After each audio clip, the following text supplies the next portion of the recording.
বিশ্বজুড়ে কৃত্রিম বুদ্ধিমত্তা প্রযুক্তির আধিপত্য বিস্তারে চলছে তীব্র প্রতিযোগিতা। মাইক্রোসফট, অ্যামাজন, অ্যালফাবেট ও মেটার মতো টেক জায়ান্টরা এআই গবেষণা ও উন্নয়নে ঢালছে বিলিয়ন বিলিয়ন ডলার।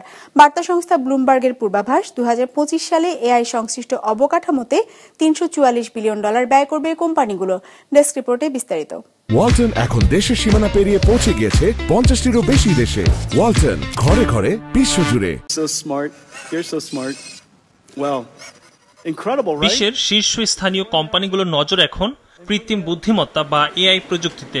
যুদ্ধাস্ত্র থেকে শুরু করে ব্যবসা বাণিজ্য সবখানে এআই প্রযুক্তির সক্ষমতা বাড়াতে কারিগরি অর্থ ব্যয় করছে কোম্পানিগুলো। উদ্দেশ্য এআই মডেলগুলো চালানো ও প্রশিক্ষণের জন্য প্রয়োজনীয় ডেটা সেন্টার, উন্নত চিপ এবং ক্লাউড পরিষেবাগুলোর সক্ষমতা বৃদ্ধি করা। ব্লুমবার্গের তথ্য বলছে, এআই গবেষণা ও উন্নয়নে মাইক্রোসফট শেষ প্রান্তিকে $24.2 বিলিয়ন ব্যয় করেছে। চলতি সময়ে আরও $30 বিলিয়ন ব্যয় করবে প্রতিষ্ঠানটি। অ্যামাজন শেষ প্রান্তিকে $21.4 বিলিয়ন ব্যয় করেছে।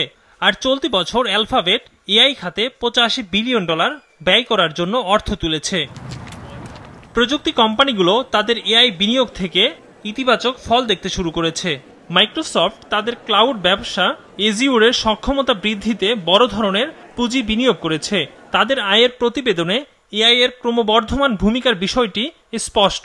অ্যালফাবেটের জেমিনি এআই এর ব্যবহারকারীর সংখ্যা 45 কোটিরও বেশি। মেটারও তাদের মূল বিজ্ঞাপনী ব্যবসাতে এআই প্রযুক্তি গুরুত্বপূর্ণ ভূমিকা রাখছে। এআই খাতে বিপুল বিনিয়োগকে বিশ্ব অর্থনীতির একটি মৌলিক পরিবর্তনের অংশ হিসেবে দেখছেন বিশ্লেষকরা।